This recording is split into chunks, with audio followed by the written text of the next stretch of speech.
the importance of being earnest. Woo! My name is Rowan Vincent. I'm the student director for this show. Just a few things to get out of the way before we start. Please take a moment to silence your cell phones. This show will be about 55 minutes to an hour, and there is no intermission. The use of flash photography is strictly prohibited. That being said, this casting crew has worked so hard on this show. We are so excited to show you all of the great things that we have been working on. Okay, now sit back, relax, and enjoy the importance of being earnest.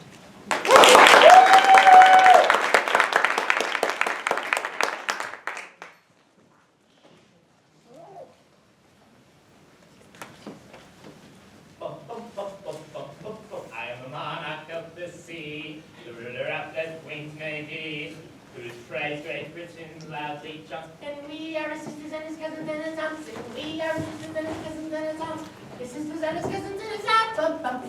Good afternoon, all, and welcome to today's performance of The Importance of Being Earnest by Mr. Oscar Wilde, which was first performed in 1895. My name is Lane. First name, just Lane. First names you'll discover are of vital importance in today's performance. However, my character was not considered significant enough to have been provided. Such is the near anonymous life of butler. You see, I'm the butler to Mr. Algernon Moncrief, the gentleman in the next room. You cannot help but hear crooning to himself. The song he is rendering is from the comic operetta HMS Pinafore, with Mr. William Schweitz Gilbert and Sir Arthur Sullivan. But you probably know them just by their last names, Gilbert and Sullivan. Oh, I just love Gilbert and Sullivan, Mr. Lynn, sir.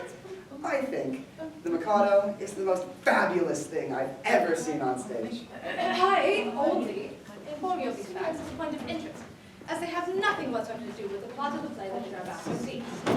Mr. Moncrief is not, as his song seems to proclaim, the monarch of the sea. Hardly. He's an impish young bachelor, and this is his apartment on Half Moon Street in London. The year is 1895, and we shall soon be introduced to him, as well as three other characters in these scenes. Mr. Moncrief's lovely cousin Gwendolyn, and his austere aunt, Lady Augusta Bracknell. Ooh, Lady Bracknell. That woman is by chance the scariest woman in the entire countryside. I once worked for her for 2 days before she fired me for sneezing. And his very good friend, Mr. Worthing, who's calling her to have here upon my little train. That fellow is just outside of this door waiting for me to announce his visit. Mr. Moncrief will finish his tune presently and enter through this door, so you may at last observe him for yourself. There's more you'll learn as the scene progresses, but I believe that's all you need to go on for now. His sisters and his cousins whom he reckons by the dozens, and his haunts. Oh, did you hear me sing, Lane? I do not think it polite to listen, sir. Oh, I wish you had. I feel I am in unusually good voice today. If you say so, sir. Mr. Ernest Worthing is without, sir. Without what? Well, by all means, let him within. Certainly, sir. How are you, my dear Ernest? What brings you up to town? Pleasure, pleasure. What else should bring one anywhere? And where were you all last week, might I ask? I was at my home in the country. What on earth do you do there? When one is in town, one amuses oneself. When one is in the country, one amuses other people. It is excessively boring. Got nice neighbors in your part of Hertfordshire? Oh, perfectly horrid. Never speak to any of them. Then you must amuse them greatly.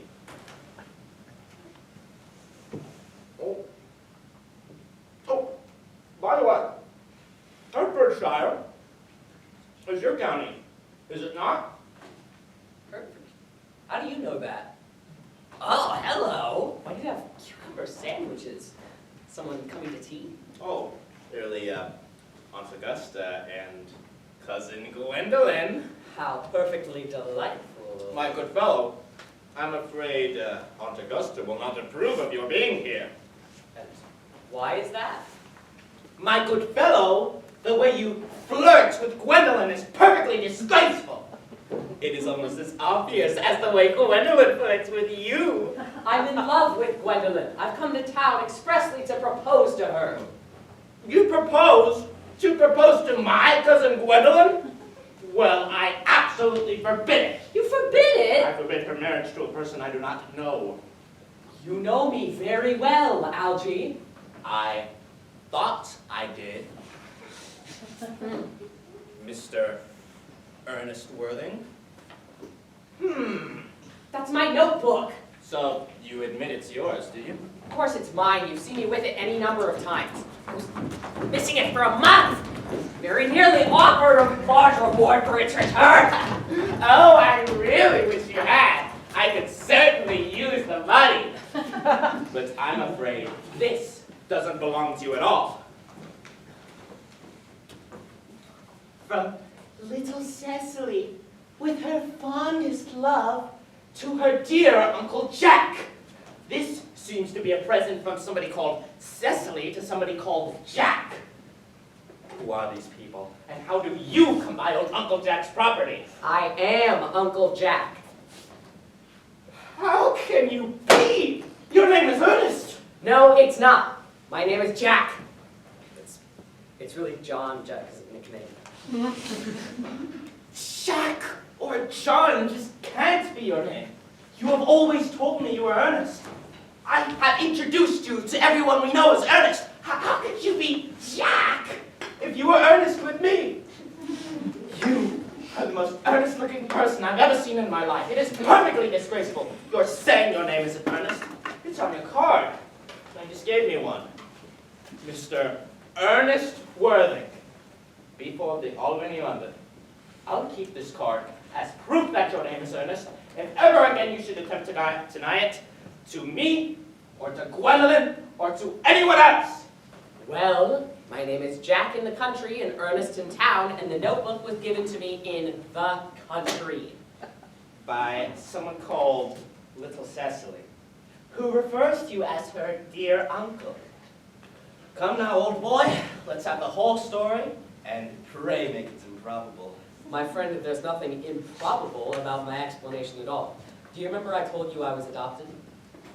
Vaguely, yes. Your story is believable thus far. Go on. The man who adopted me was Mr. Thomas Cardew, a wealthy gentleman who lived in the country. I will not tell you where, for you shall never be invited there. Mr. Cardew, when he died, left me his estate and guardian to his only granddaughter, Miss Cecily Cardew. Cecily, who addresses me as uncle for motives of respect that you could not possibly understand, lives there under the charge of her admirable governess, Miss Prism. Plausible. Plausible. This Cecily person sounds most interesting. But do go on. How come you are Ernest in town yet Jack in the country? Algie, when one is placed in the position of guardian, one has to adopt a high moral tone. It can become tedious to be so proper, and from time to time I have a desire to come up to town just to get away from it all. Consequently, I have always pretended to have a younger brother named Earnest who lives in town. He's quite naughty, gets into the most dreadful scrapes, and I, as his older brother, must come up to town periodically to straighten him out. That, my dear Algie, is the whole truth, pure and simple. What? Is my explanation funny to you? Not funny, so much as familiar. Have I ever told you of my poor friend Bunbury? Who? Bunbury. B, U, N, Y, U. Yes. No, you haven't. Who's Bunbury? He is my very sick, but very fictitious, very good friend who lives somewhere out in the country. Where exactly he lives changes every so often, so as to suit my whims. This is what seems so familiar to me. You have invented yourself a useful younger brother in order that you might be able to go up to town as often as you like. I have invented a permanent invalid called Bunbury in order that I might be able to get out of things I know not what to do. For this purpose, Bunbury is simply invaluable. For example, if it weren't for poor Bunbury's extraordinarily bad health this evening, I would be able to dine with you at your club tonight, and I wouldn't be stuck having dinner with Aunt Augusta. But I haven't asked you to dine with me at my club tonight. I know. You've been very careless about sending me an invitation, and yet I felt so sure you were bound to ask me.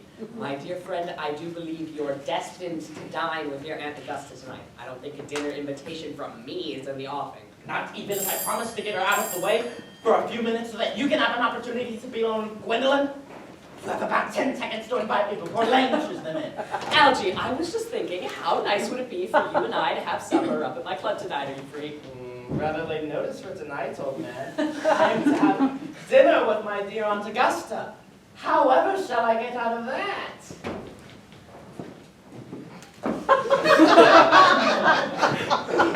Lady Bracknell, Miss Fairfax. Please! I'd love to. Shall we say 7? Good afternoon, dear Algernon. I hope you're behaving well. I'm doing quite fine, Aunt Augusta. That's not quite the same thing. In fact, the two rarely go together. Mr. Worthing, How do you do, Lady Bracknell? I do quite well, actually. Dear me, you look smart. I am always smart. Am I not, Mr. Worthing? You're quite perfect, Miss Fairfax. Oh, I hope I'm not that. It would leave no room for development.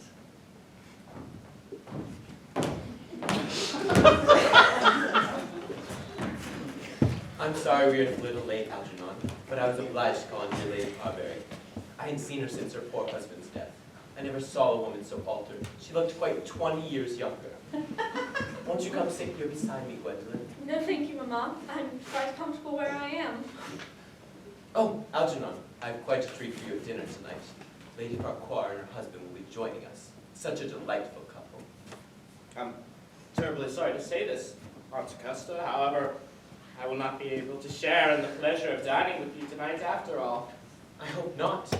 As it would unbalance table settings. Your uncle would have to dine upstairs. We cannot have an odd number. Yes, it's a terrible tragedy, but I have just received a telegram to say that my poor friend Bunbury is very ill again. They seem to think I should be with him. It is very serious. This Mr. Bunbury suffers from curiously bad health. Yes, poor Bunbury is a dreadful invalid. Well, Algernon, I should be obliged to ask if you would tell Mr. Bunbury to not have a relapse on the 15th, as I rely upon you to arrange music for my recital. I'll speak to old Bunbury, Aunt Augusta, and I believe I can promise you he'll be all right by then. I would love to arrange your music. In fact, if you'll kindly accompany me to the next room for a moment, I'll run over the program with you. No, thank you, Algernon. It's very thoughtful of you.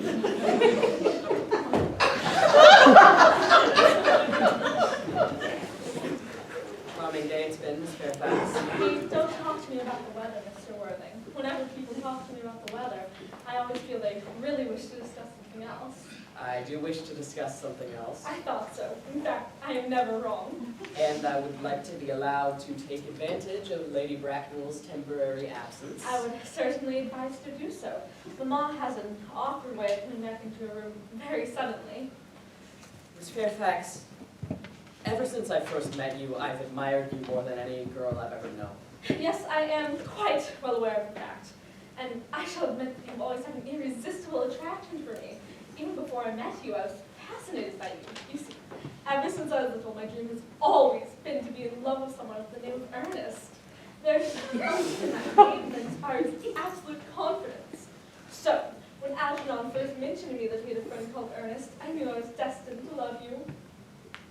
You really love me, Gwendolyn? Passionately. Darling, you don't know how happy you've made me. My own Earnest. But you don't really mean to say that you couldn't love me if my name wasn't Earnest? But your name is Earnest. The name suits you so perfectly. You've always been so earnest with me. Well, really, Gwendolyn, I think that there are lots of other much nicer names than Earnest. Like, for instance, I don't know, Jack is a rather charming name. Jack. Oh. I have known many Jacks, and they've all been more than usually plain. Besides, Jack's a notorious nickname for John. And I pity anyone who is married to a man called John. The only realistic name is Ernest. Gwendolyn, I must must get christened at once. I mean, we must get married at once. There's no time to be lost. I'm married, Mr. Worthing. Well, surely.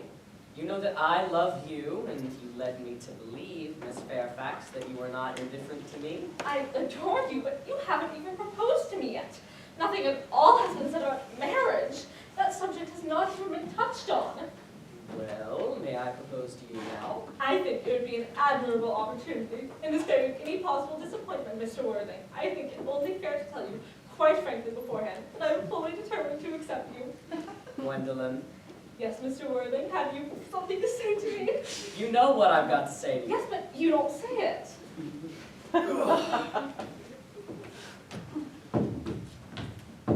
Gwendolyn, will you marry me? Of course I will, darling.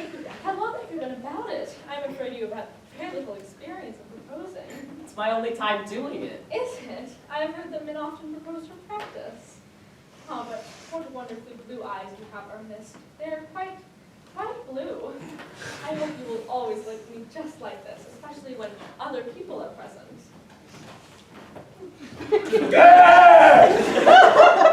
Mr. Worthing, rise up from this semi-recumbent posture. It is most indecorous. Mama, I must beg you to retire. This is no place for you. Mr. Worthing is not quite finished yet. Finished what, may I ask? I am engaged to Mr. Worthing, Mama.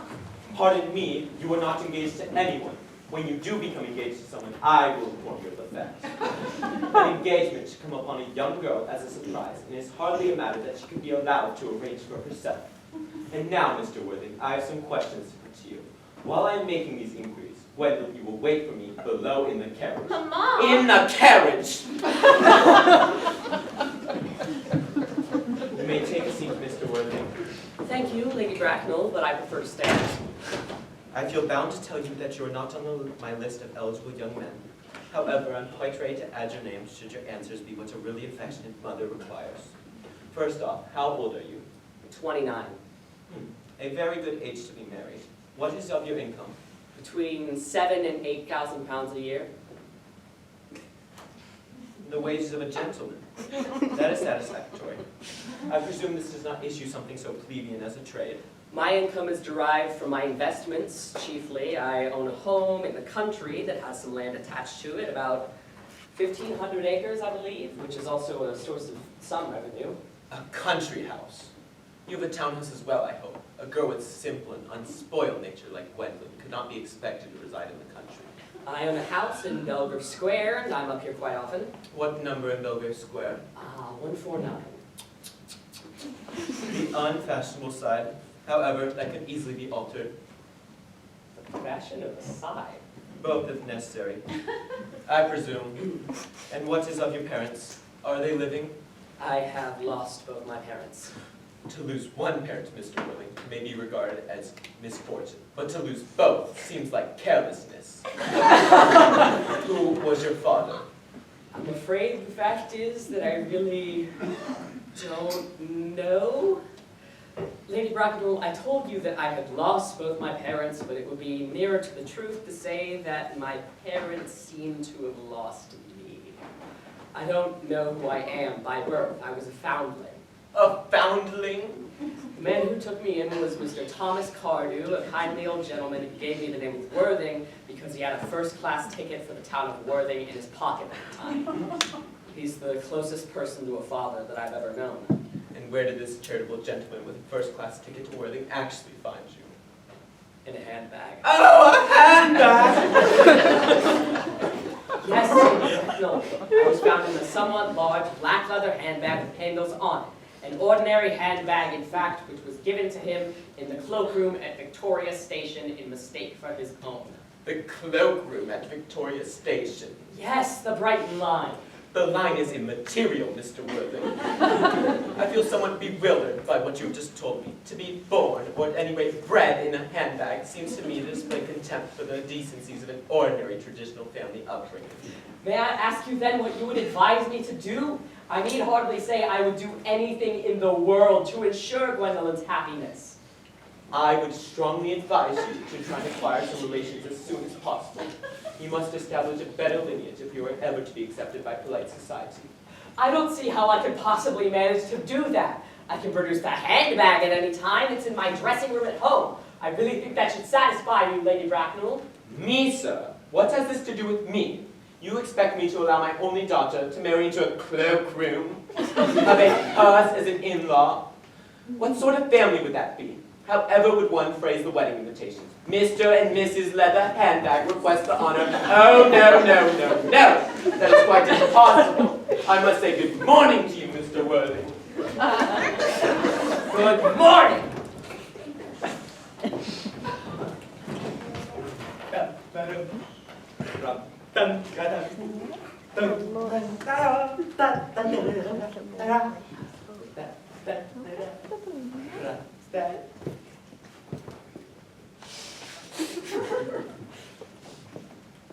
Didn't it go all right?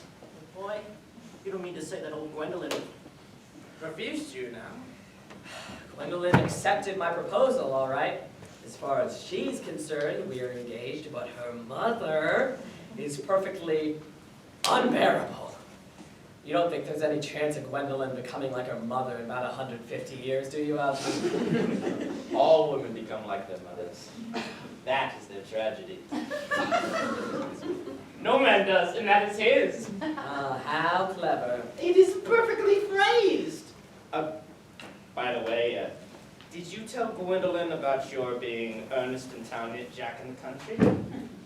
My dear friend, that sort of truth isn't quite the thing one tells to a nice, sweet, refined girl. And what about your little brother? Did you tell her of your very naughty kin? By next week, I'll put an end to him.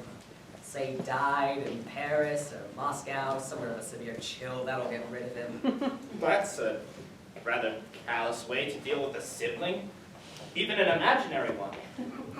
And what of your ward Cecily? Will she not be affected by the sudden loss of this unfortunate uncle? She'll be all right. Cecily's not a silly, romantic girl, I'm glad to say. I think I would quite like to meet this Cecily first.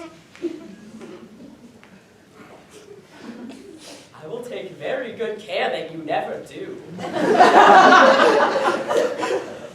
She is excessively pretty and only just 18. Did you tell Gwendolyn that you have an excessively pretty ward who's only just 18?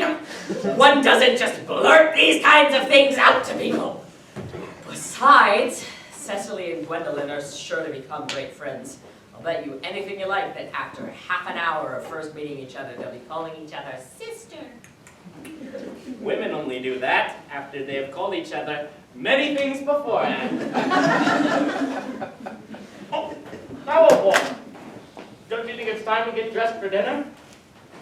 And don't you go forgetting your wallet as I always do. Gwendolyn, upon my word! Algie, kindly turn your back. I have something very particular to say to Mr. Worthing. Gwendolyn, darling. Ernest, judging from the expression on Mama's face after your interview, I fear we shall never be married. However, although she may prevent us from becoming man and wife, nothing that she can possibly say can alter my eternal devotion for you. Oh, dear Gwendolyn. Dear Ernest, your first name has an irresistible fascination for me. I have your London address, but what is your address in the country? Manor House, Woolton, Hertfordshire. There's good postal service, I suppose. It may be necessary to do something desperate. However, that'll take serious consideration. I'll write you every day. My own one. How long will you remain in town? Only until Monday, then I must return to the country. Good. Algie, you may turn around now. You'll let me see you to your carriage, my own darling? Certainly.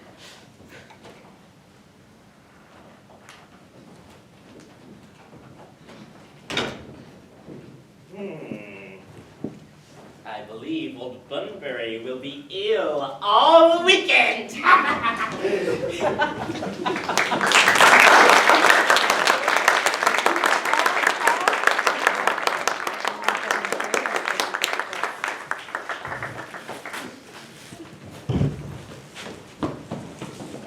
Cecily, pray open your mathematics to page 15. We will repeat yesterday's lesson. I don't like mathematics. God, it's so irrational. I know perfectly well that I found too much in concentrating on my mathematics lesson. Child, you know how anxious your guardian is that you should improve yourself in every way. laid particular stress on your mathematics as he was leaving for town the other day. And now we move on to the next scene of our play. This is the sumptuous country estate of Mr. John/Jack/Ernest Worthing. Mr. Worthing is the guardian that Miss Prism over there just alluded to. The attractive young lady ignoring her mathematics lesson is Miss Cecily Cardew, Mr. Worthing's ward. Cecily Cardew is quite the scandal. A lady of her name should have been betrothed by her 16th birthday. She's practically an old maid at this point. Presently, in this scene, we shall introduce the local baker, Dr. Chaswell. I'm the butler to Mr. Worthing, and my name is Merriman. Merriman the butler. What is that? Lane, did you say? Ah, yes, I have found out. I am Lane in London and Merriman out of the country. Well, other people can have their spot of whimsy, can they not? Please, don't let Dodge. After all, none of the other actors seem to have no set. All the butlers and all the theatricals and all of the world are exactly the same. As they say in mathematics, things that are equal to the same thing are therefore equal to each other. Now that we have that understood, we continue. It is a sunny afternoon upon the Sunday following our earlier scene. And the action has moved to Mr. Worthing's estate here in Hertfordshire, far from the drama of London town. There is even more drama in the country. The people may be quiet, but they are just as loud in their distaste for each other. You should also know that some of the characters we have already met shall be arriving here variously by coach and train. Some surprise should be associated with that, so I divulge no more upon that score.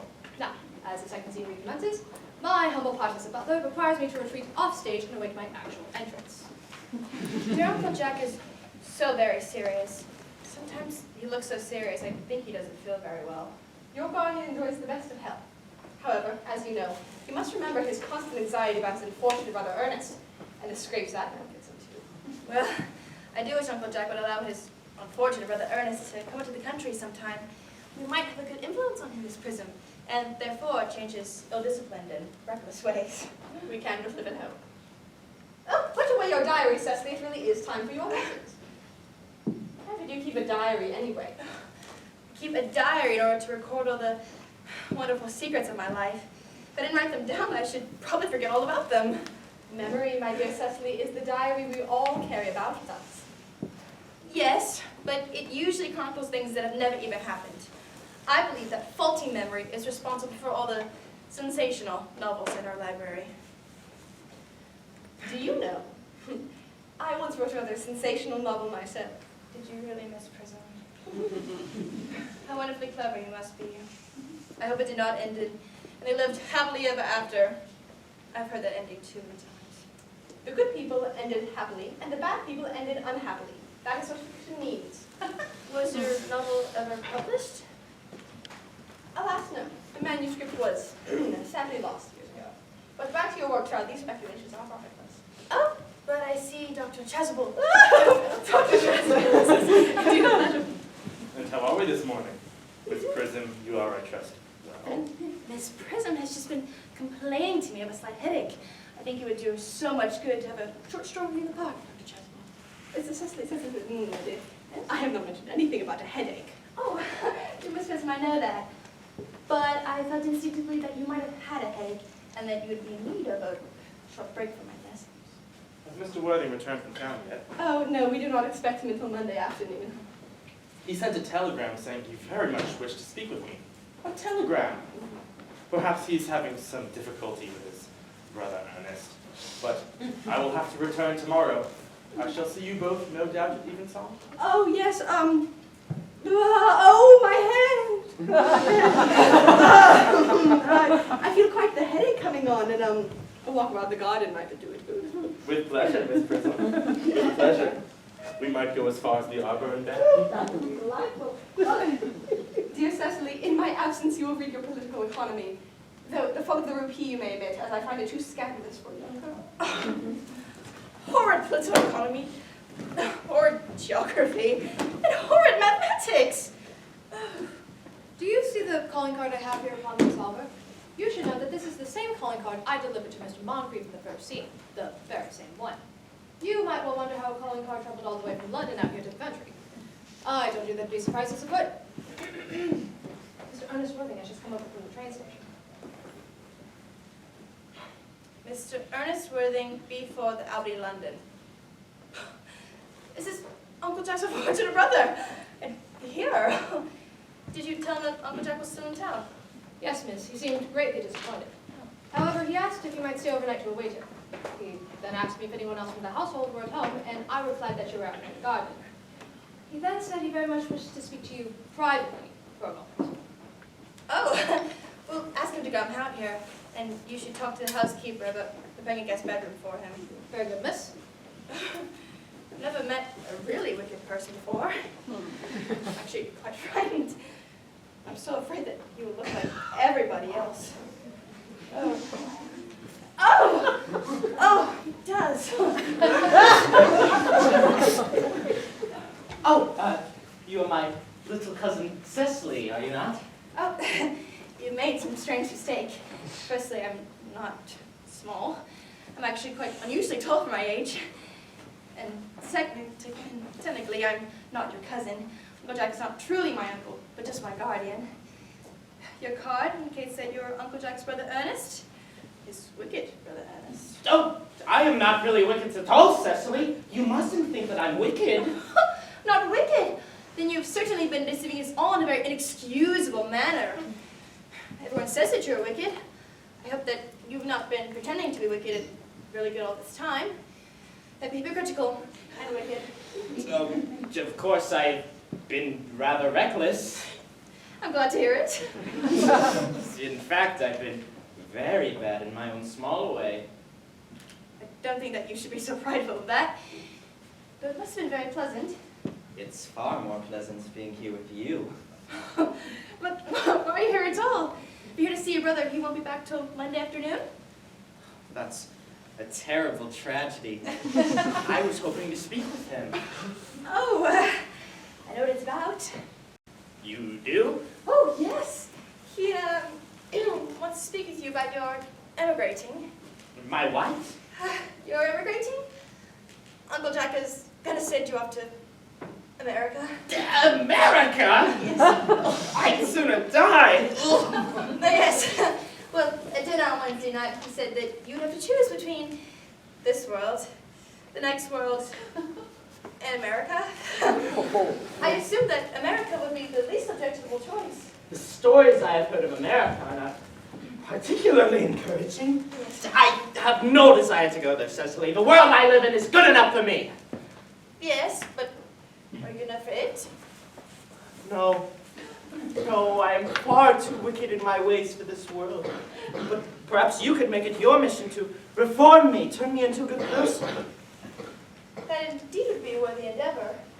But however would we begin? I shall ask the chef to provide a luncheon for you. The first step in changing one's entire life is to have a wholesome meal. Won't you come inside?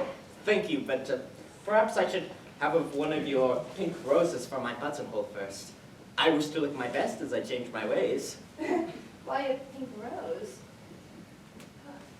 Because you, my dear Cecily, are very much like a pink rose. And it will make me think of you. Oh, I don't think it is right for you to talk to me that way. Miss Prism never said such things to me. Then Miss Prism is a short-sighted old lady. You are quite the prettiest girl I've ever seen. Oh. Miss Prism says that all good looks are a snare. Well, then they are a snare that any sensible man would love to be caught in. Oh, but I wouldn't want to catch a sensible man. I wouldn't know what to talk with him about.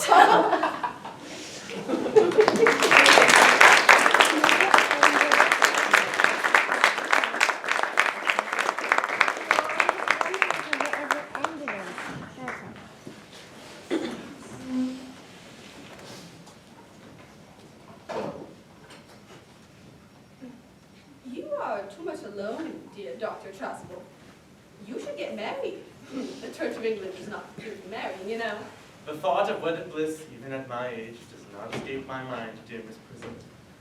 If only I should become acquainted with the right woman. Well, she might be closer than you think.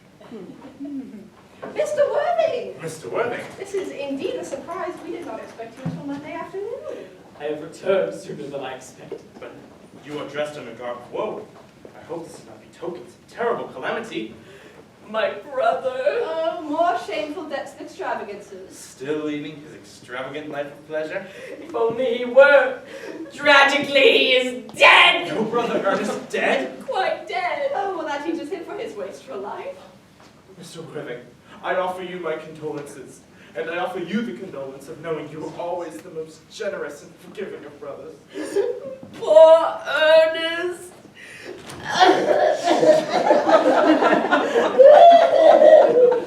He had many faults, but this is a sad, sad blow. Very sad indeed. Were you with him at the end? No, he died abroad. In Paris, in fact. Dying in Paris? I fear that hardly points to any serious state of mind of the latter. Dr. Chosm, on another subject, do you remember I sent you a pressing telegram the other day? I could hardly forget. To think that someone would have a message from me so urgent, he would need to use the speed of telegraphy. Was it perhaps over this unfortunate business with your brother Ernest? Brother? I don't have it. Oh, him. No. This is in regards to a christening. A christening? Is there any particular infant in whom you are interested in christening, Mr. Worthing? It is not for any child, dear doctor, no. The fact is, I would like to be christened myself this afternoon if you're available. But surely you have been christened already. I don't remember anything about it. In any case, I must change my first name as soon as possible, and the quickest way I could think of was to be christened new. Whether I was christened once before should make no difference, I would think. Would you be able to do this for me? Anytime you like. I might trot around to your church about 5, if that would suit you. I do have a set of twins to christen at 5. 5:30 then. Perfect. Uncle Jack! Oh, what a surprise to see you back and so soon. Oh, what dreadful clothes you've got on. Do go and change them. My child! My child! Don't you see he's wearing morning clothes? Morning. It's long afternoon. Okay. Hey, oh, Uncle Jack. Why are you so upset? Oh, don't look so downcast. I've got such a special surprise for you. Who do you think is in the garden right now? Your brother. Oh. Who? Your brother Ernest. He's arrived just a few minutes ago. Nonsense! I don't have a brother! Don't say that. How badly he must have treated you in the past. He is still your brother. You can't be so heartless as to disown him. Oh, well, I shall ask him to come out, and you will shake hands with him, won't you, Uncle Jack? These are joyful, albeit confusing tidings. Although after his Alban resigned his loss, his son returned seems to muddle matters. Ours is not to question the miraculous, Miss Prism. I think it is perfectly absurd. God heavens! Dear Brother John, I have just come down from town to tell you that I am so very sorry for all the trouble I've given you throughout all the years, and that I sincerely intend to lead a better life in the future. Uncle Jack, you're not going to refuse your brother's hand. Nothing will induce me to take his hand. I feel his coming down here is disgraceful. He knows perfectly well why. Uncle Jack, do be nice. There is some good in everyone. And Ernest has just been telling me about his poor sickly friend, Mr. Plumbury, who he visits so very often. And there must be much good in someone who's so kind to an invalid. Oh. Talking about Bunbury, has he? Dear Brother John, I must say I find your coldness towards me to be exceedingly painful. I was anticipating a warmer welcome, especially considering it is the first time I have ever come here. Uncle Jack, if you do not shake your brother's hand, I will never forgive you. Never forgive me. Never, never, never. Well, this is the last time I shall ever do it. I think we might leave the two brothers alone together. Yes, Cecily, you will come with us. Oh, my little task of reconciliation's over. Bye.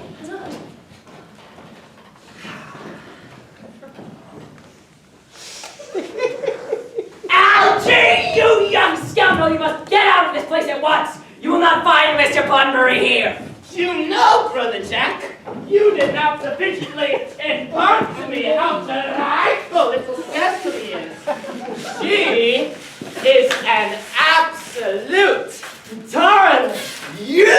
are not to talk of Miss Cardew like that. I don't like it! Oh, well, I don't like what you're wearing.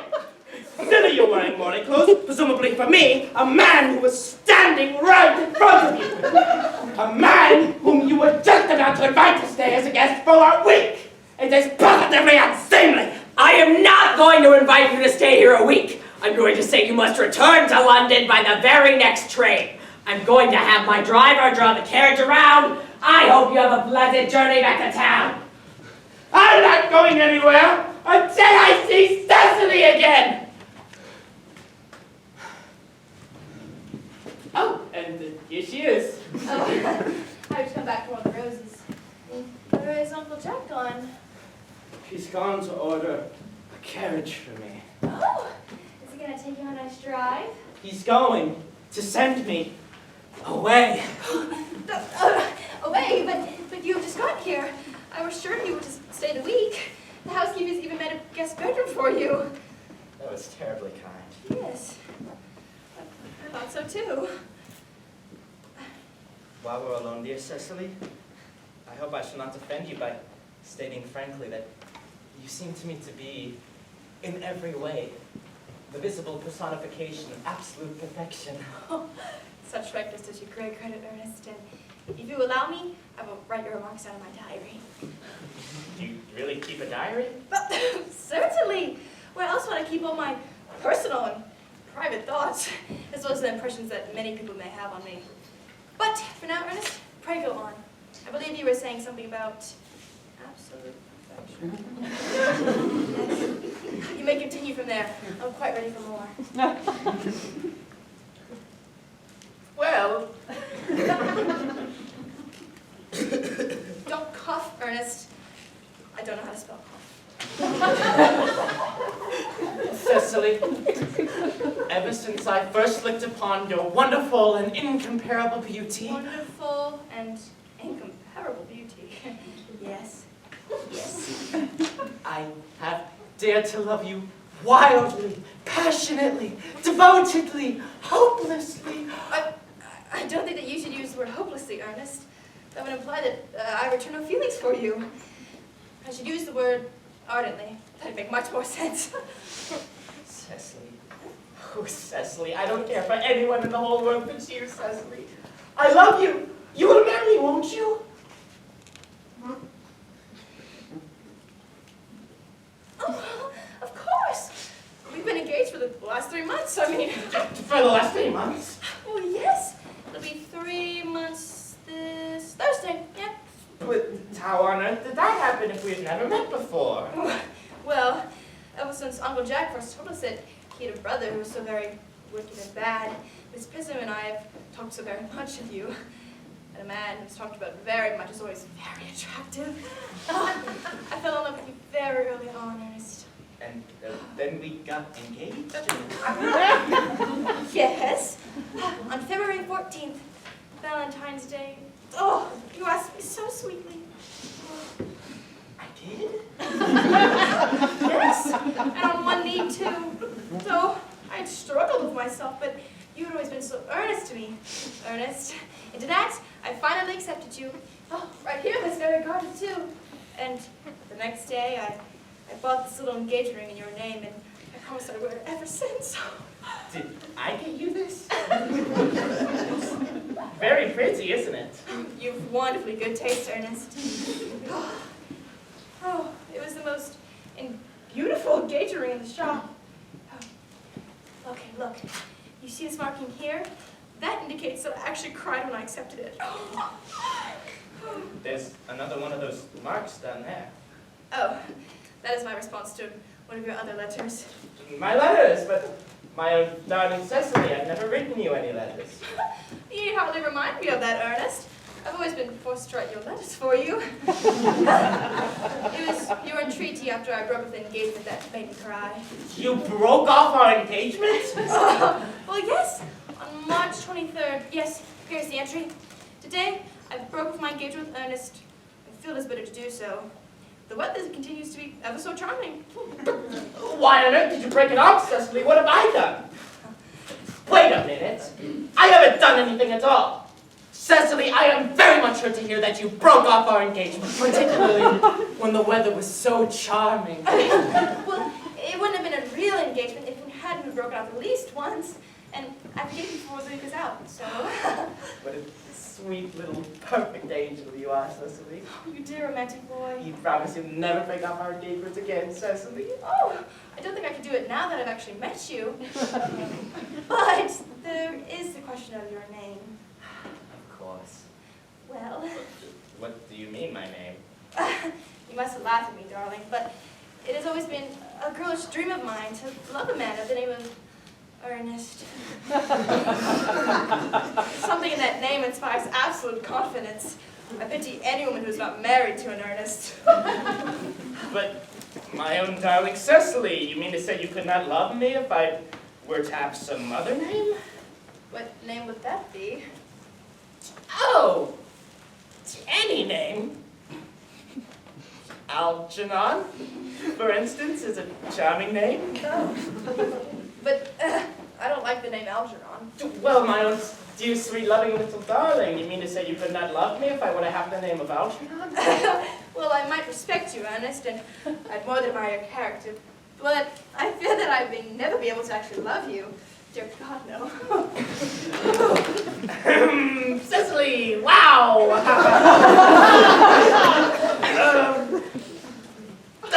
I must urgently speak to your victor, Dr. Chasuble, yes. About our wedding, of course. Oh, yes, that. But also a most pressing christening. Isn't that somewhat premature? The driver's here in the carriage, sir. Perfect! He can whisk me over to the vicarage. I shan't stay away more than half an hour. Oh, okay. Bye. Oh, darling, your hat. Don't forget your hat. Bye-bye. Oh, bye. What an impetuous boy he is. Must amend my diary proposal date. And his hair color. And Miss Fairfax has called to see Mr. Worthing on very important business. Miss Fairfax states. Isn't Mr. Worthing in the house? Mr. Worthing went over in the direction of the vicarage some time ago.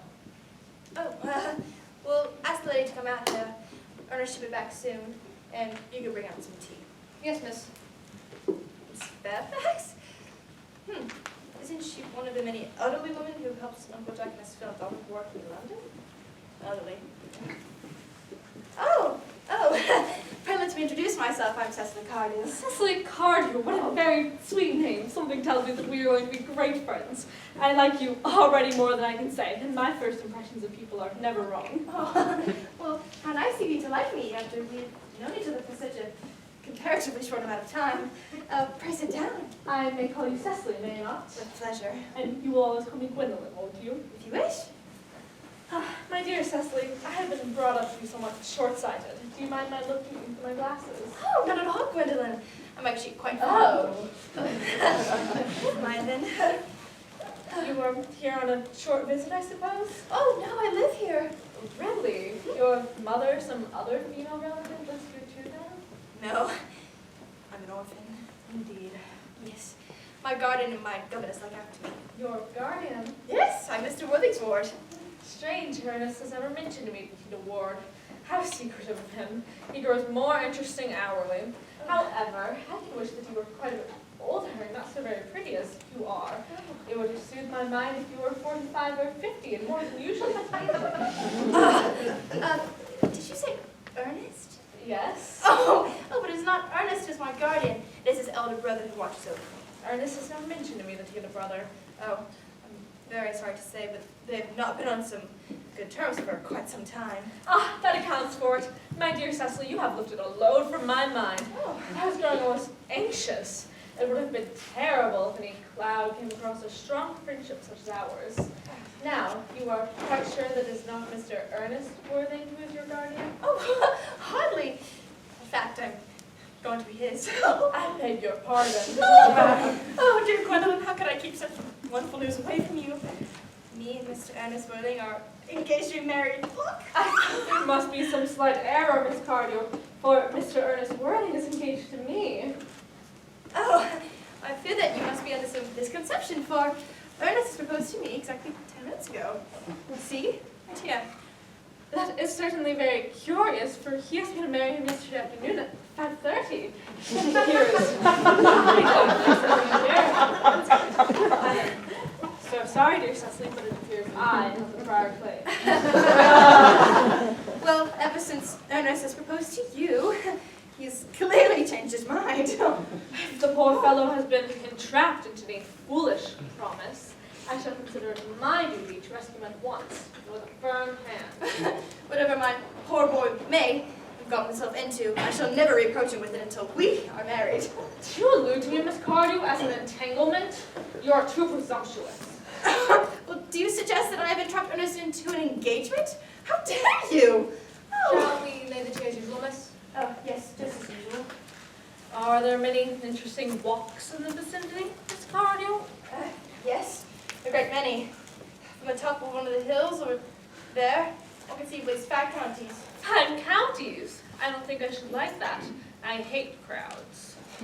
I suppose that's why you live in town. Personally, I cannot understand how anybody manages to exist in the country. Anybody lives in London. The country always bores me to death.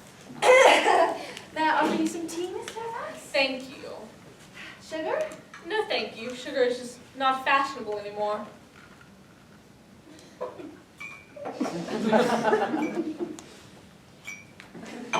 Cake or bread and butter? Bread and butter, please. Cake is rarely seen at the best houses nowadays. Ugh! You have filled my tea with lumps of sugar, and though I most distinctly asked for bread and butter, you have given me cake? I'm known for the extraordinary gentleness of my disposition and the sweetness of my nature, but I warn you, Miss Carter, you may have gone too far. To save my poor, innocent, trusting boy from the machinations of any girl, there are no lengths to which I would not go. From the moment I saw you, I distrusted you. I am never deceived in such manners. My first impressions of people are invariably right. Well, it seems to me, Miss Fairfax, that I'm trespassing on your very valuable time. Certainly, oh, certainly, you have many calls of a similar nature to making it your own neighborhood. Ernest, my own Ernest. Gwendolyn, darling. One moment, please. May I ask, are you engaged to be married to this young lady? To dear little Cecily. Of course not. Who could have put such an idea in your pretty little head? Thank you, you may. See, I knew there must be some misunderstanding, for the man who's sitting to your right is Mr. John Worthing. I beg your pardon. That is Uncle Jack. Jack! Oh! And that is Ernest. Ernest, right here. My own love! No. May I ask you a question? Are you engaged to be married to this young lady? To what young lady? Good heavens, Gwendolyn! Heavens, Gwendolyn, are you engaged to her? No, of course not. What could have possibly put such an idea into your pretty little head? Thank you. You may. I knew there must be some slight error, Miss Cardew, for the gentleman who is now kissing your cheek is my cousin, Mr. Alsham Moncrief. Algernon Moncrief.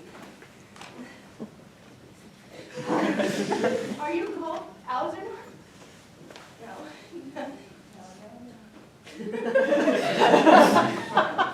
I cannot deny it. Oh! Is your first name really Jack? I cannot deny it. You've been victims of gross, very gross, deception! Oh, Cecily, it's my poor one, Gwendolyn. I feel closer to you than any woman I know. You will probably My shall, sister. But there are a few questions that aren't cleared up by these two gentlemen. Yes, I too have specific questions. That must be it. May I go first? Certainly, sister. Mr. Worthing, where is your brother Ernest? We are both engaged to be married to your brother Ernest, so it is a matter of some importance for us to know where he is. Gwendolyn, Cecily, it is very painful for me to be forced to speak the truth. However, let me begin by stating plainly that I have no brother Ernest. No brother at all? None. I never had a brother in my life. I'm afraid it was quite clear, my dear Cecily, that neither of us are engaged to be married to anyone. It is already a very pleasant position for any prospective bride to suddenly find yourself in, is it? Hardly, and I do not like the look of these two strangers staring at us. They're exceedingly cheeky, are they not? But now I should ask my question at this. Algernon, Mr. Moncrief, kindly answer me the following question. Why did you pretend to be my guardian's brother? I did so purposely, darling Cecily, in order that I might have a chance to meet you. His answer is quite satisfactory, is it not? Yes, dear, if you believe him. I don't entirely, but his answer is disanomaly delightful notwithstanding. I too hope for an agreeable answer to my next question, if I may. It is your chance, sister. Mr. Worthing, what explanation can you offer to me for pretending to have a brother? Was it in order that you might have an opportunity of coming to town to see me as often as possible? Doubt it, Miss Fairfax. I have considerable doubts upon the subject, but I intend to approach them. And it's quite satisfactory, especially Mr. Worthing. That seems to me to have the stamp of truth upon it. I'm very content with what Mr. Moncrief has said. Then you think we should forgive him? Oh, yes! No, I do not. True, I had forgotten there are principles at stake that one cannot surrender. Which one of us should tell them first? The task is certainly not an easy one. Oh, could we not both speak at the same time? An excellent idea. I nearly always speak at the same time as other people.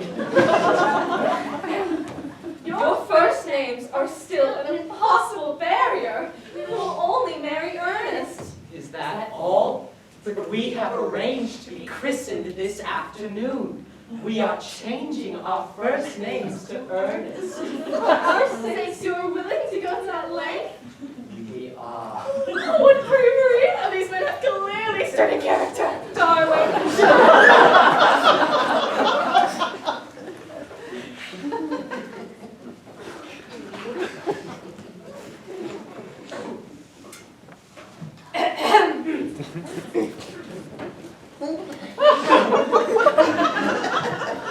Good heavens! What does this mean? Mr. Worthing, Mamma. Come here, Gwendolyn. Stand by me. Mr. Worthing, you must understand that all communication between yourself and my daughter must cease immediately. On this point, as indeed all points, I am firm. But I am engaged to be married to Gwendolyn, Lady Bracknell. You are nothing of the kind, sir. Now as regards Algernon. Algernon! Yes, Aunt Augusta. May I ask if it is in this house your invalid friend, Mr. Bunbury, resides? No. Bunbury doesn't live here. Bunbury seems to be somewhere else at present. In fact, Bunbury is exploded. Exploded? His death must have been extremely sudden. Oh, yes. Poor Bunbury exploded about 10 minutes ago this very afternoon. I'm not unhappy to hear of it. And now, Mr. Worthing, I must ask, who is that young person who can my nephew's holding a truly unnecessary manner? That lady is Miss Cecily Cardew, my ward. I'm engaged to be married to Cecily, Aunt Augusta. I beg your pardon. Me and Mr. Moncrief are engaged to be married. Another engagement. I think some preliminary inquiry would be proper. Mr. Worthing, is Miss Cardew related in any way to a railway station? I merely desire information. Until yesterday, I had no idea there were any families whose origin was a terminus. Miss Cardew is the granddaughter of the late Mr. Thomas Cardew. Perhaps you have heard of him? The name is unfamiliar. But then again, I know few people outside of London. There I know everybody. Speaking of which, Gwendolyn, we should return quickly to the scene. My business here is quite concluded. Oh, and Mr. Worthing, as a matter of form, I should ask if Miss Cardew has any near fortune for herself. Only about roughly £130,000 in the funds. That's all. So pleased to have seen you today, Lady Bracknell. It's been a pleasure. One moment, Mr. Worthing. 130,000 pounds? 130,000 British pounds would have converted to a bit over $700,000 when this play was written. Adjust for inflation, we learned that young Miss Cecily was worth about $20 million in today's money. Just so you mind the Yanks understand. Oh, and the funds were something like government-issued bonds. Very secure. Carry on. 130,000 pounds, you say, and in the funds. Miss Cardew is a most attractive young lady, now that I look at her appraisingly. Come here, child. Pretty child. Your dress is sadly simple, and your hair seems almost natural. However, that can easily be altered. Algernon? Yes, Aunt Augusta? There are distinct social possibilities in Miss Cardew. Cecily is the sweetest, dearest, prettiest girl in the entire world. And I don't care about the social possibilities. Never speak disrespectfully to society, Algernon. Only those who can't get into it do that. Dear child, you must understand, of course, that my nephew has nothing but his debts to rely upon. Well, I suppose I must give my consent. Thank you, Aunt Augusta. Cecily, you may kiss my hand. Thank you, Mr. Bracknell. You may also thank Aunt Augusta for the future. Thank you, Aunt Augusta. I think the marriage had better take place quite soon. Pardon me for interrupting, Lady Bracknell. However, I am Cecily's guardian, and as such, until she comes of age, she cannot marry without my consent. That consent I absolutely decline to give. Upon what grounds, may I ask? It pains me greatly to have to speak frankly to you about your nephew, Lady Bracknell, but the fact is, I do not approve at all of his moral character. In fact, I suspect him of being untruthful. Untruthful? My nephew? Impossible! I'm afraid there could be no possible doubt about the matter. This afternoon, he obtained admission to my house under the false pretense of being my brother. And what makes this conduct all the more heartless is that he's perfectly well aware that I have no brother. Ahem, Mr. Worthing, after very careful consideration, I've decided entirely to overlook my nephew's conduct on you. That is very generous, Lady Bracknell. However, my own decision remains unalterable. I decline to give my consent. How old are you, dear? Well, I'm only 18, but I say I'm 20 when I go to evening parties. Quite right. No woman should be truthful about giving her age. 18. Well, it's not very long until you're of age and free to make your own decision. So I don't think your guardian's consent should be a matter of any importance. Excuse me for interrupting again, Lady Bracknell. However, I find it only fair to inform you that according to the terms of her grandfather's will, Cecily does not come legally of age until she is 35. That does not seem to be a grave objection to me. There are women of the very highest birth in London who have remained 35 for years and years. I do not see why our dear Cecily will not grow even more attractive to the age. There will be an accumulation of property. Could you wait for me till I was 35? Of course I could, darling. Oh, thank you. But I couldn't wait that long. I hate waiting for anybody. My dear Mr. Worthing, as Miss Cardew positively states that she cannot wait till she is 35, I beg of you to reconsider your decision. But Lady Bracknell, the matter is entirely in your own hands.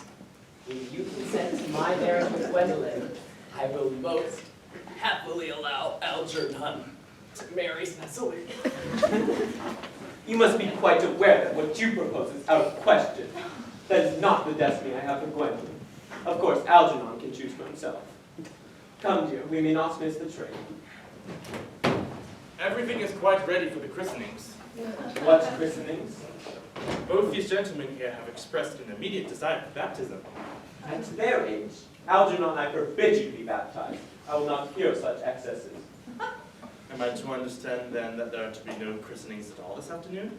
I don't think it would be of much practical value to either of us, Dr. Chasuble. Prism? It is Miss Prism! Do not try to hide Prism. I recognize you.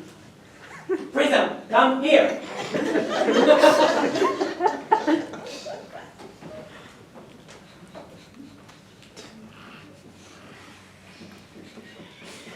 "28 years ago, Prism, you left Lord Bracknell's house pushing a carriage with a baby boy inside. You never returned.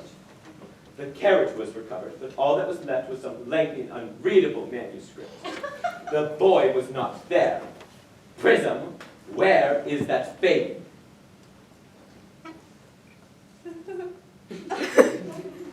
Dear Lady Bracknell, I am afraid to admit I do not know. I only wish I did, but the plain facts of the case are these. One morning I prepared as usual to take the baby out for a stroll in its carriage. I also took with me a large black leather handbag in which I intended to place the manuscript of the work of fiction I was. But in a moment of unforgivable mental abstraction, I placed the manuscript in the carriage and the baby in the handbag. Where did you leave the handbag? The cloakroom at Victoria Station. The Brighton line. The Brighton line. One moment, I need to get something. Were you going to get this, Mr. Weather? Why, yes, Merriman. It is my duty to anticipate the needs of my gentleman. Miss Prism, is this the handbag? Examine it carefully before you speak. The happiness of more than one life depends on your answer.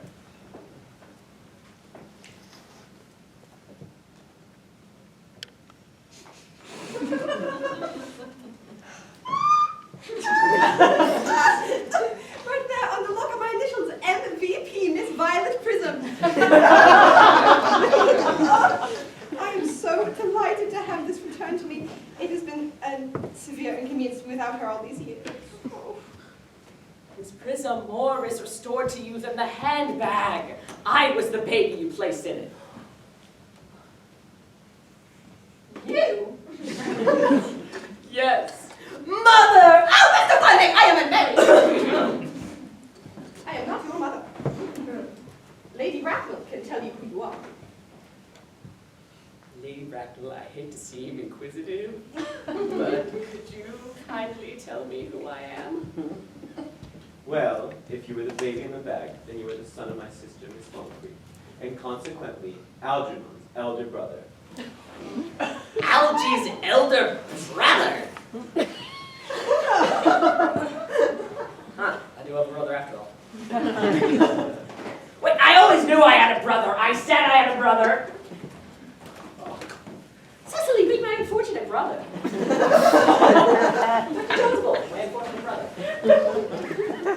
Miss Prism, my unfortunate brother. Gwendolyn, oh look, here comes my unfortunate brother. Algy, you will have to treat me with more respect going forward, young man. You have never behaved to me like a brother in all your life. Well, not till today, old boy, I admit, but it's difficult when you've got a new older brother out of nowhere. I found one, but what are you? What is your first name? Not that you become someone else. Good heavens, I'd quite forgotten that point. Gotta be cleared up at once. Aunt Augusta, a moment. When Miss Prism placed me in the handbag, had I been christened yet? "Certainly. Then what name was I given? Well, being the eldest, you were naturally named after your father." Yeah, but what was my father's first name? "I cannot at the present moment recall what the general's first name was, but I have no doubt he had one." The Army Lord for the past 40 years, Mr. White? Just what I need. God. Well, I think you may have read. How can you think of all these useful items? Who are you, White? Sir, I only live here. A general? His name would appear in the army list of the period, I would suppose. "I should think so." You're doing it wrong. Get away from me. Wait. General Moncrief? Earnest John. Earnest John. And I will be named after him? "Yes." Gwendolyn. I always told you my name was Earnest, didn't I? Well, it is! I mean, it's naturally Earnest. "Yes, I now remember that the general is called Earnest. Yet for some reason I dislike the name. My own Ernest. I knew from the first that he could have no other name. Darling. Cecily! At last! When will it last? Violet! No, thank you.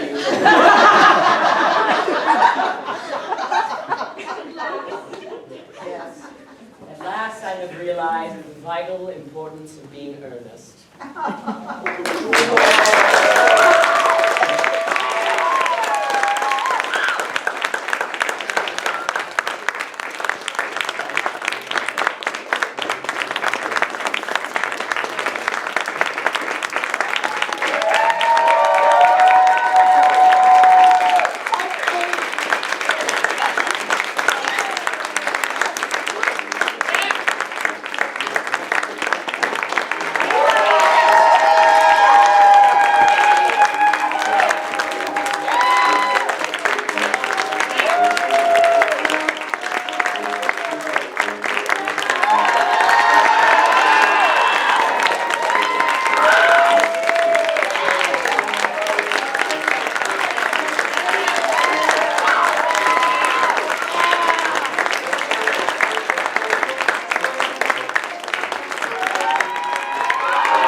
If you've been around LHS Theater, you know that it's a great tradition that on every closing night we should give flowers to our director, our assistant director, our stage manager, costume designer, etc., etc. And tonight is no different.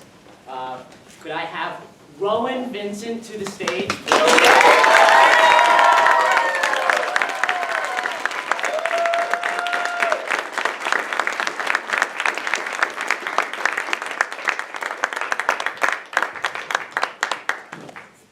Rowan is a very special person to me personally. If you know me, you probably know that. We've just been through thick and thin and all, but I must say Rowan is an extraordinary director. The amount of time commitment and skill and mental commitment and the attention that you have to pay, and when you have to tell people to knock it off and all that stuff, it's a lot that goes into being a director, let alone a student director such as Rowan. And Rowan, I'm just so incredibly proud of you for what you've done, because everybody, what you've seen tonight was possible because this one put all of it together. Aww. So could I please get...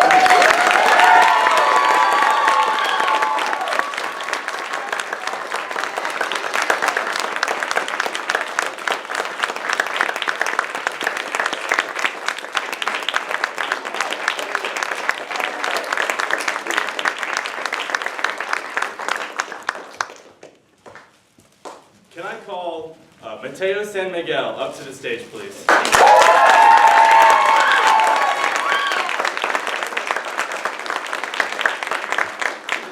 is our assistant director, and he is such a fun and charismatic person. And this show, without him, would be very different. Through every rehearsal, when he was there to give us these amazing notes to help us improve for each and every rehearsal, and when he was there to read lines when people were absent. But without him, this show would not be the same. And from everyone in the cast and crew of Earnest, having him as assistant director, we wouldn't want it any other way.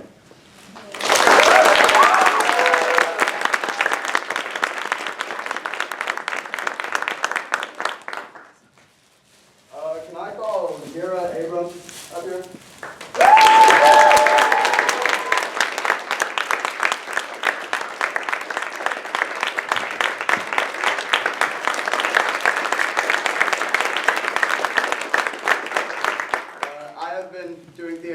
with Mira since 6th grade, and I can tell you from all those years, she is an amazing person, amazing actor, amazing, what are you, stage manager? She does so much for us, and I'm really improvising this right now. Yeah.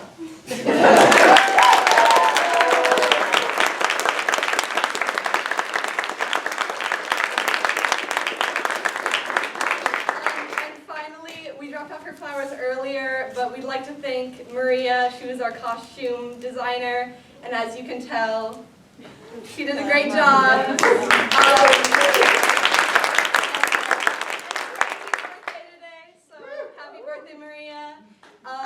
Personally, I admire Maria's resolve and her begrudgingness to get stuff done. And I love Maria, and you're here, but I'll miss you when you go.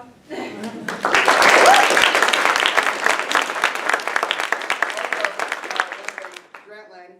Oh, yeah.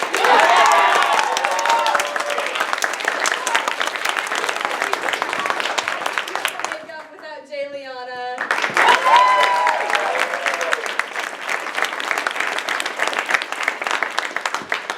Is that everyone? Yep. I believe that's everyone. Thank you all so much for coming. Have a happy Easter and a Merry Christmas. See you around.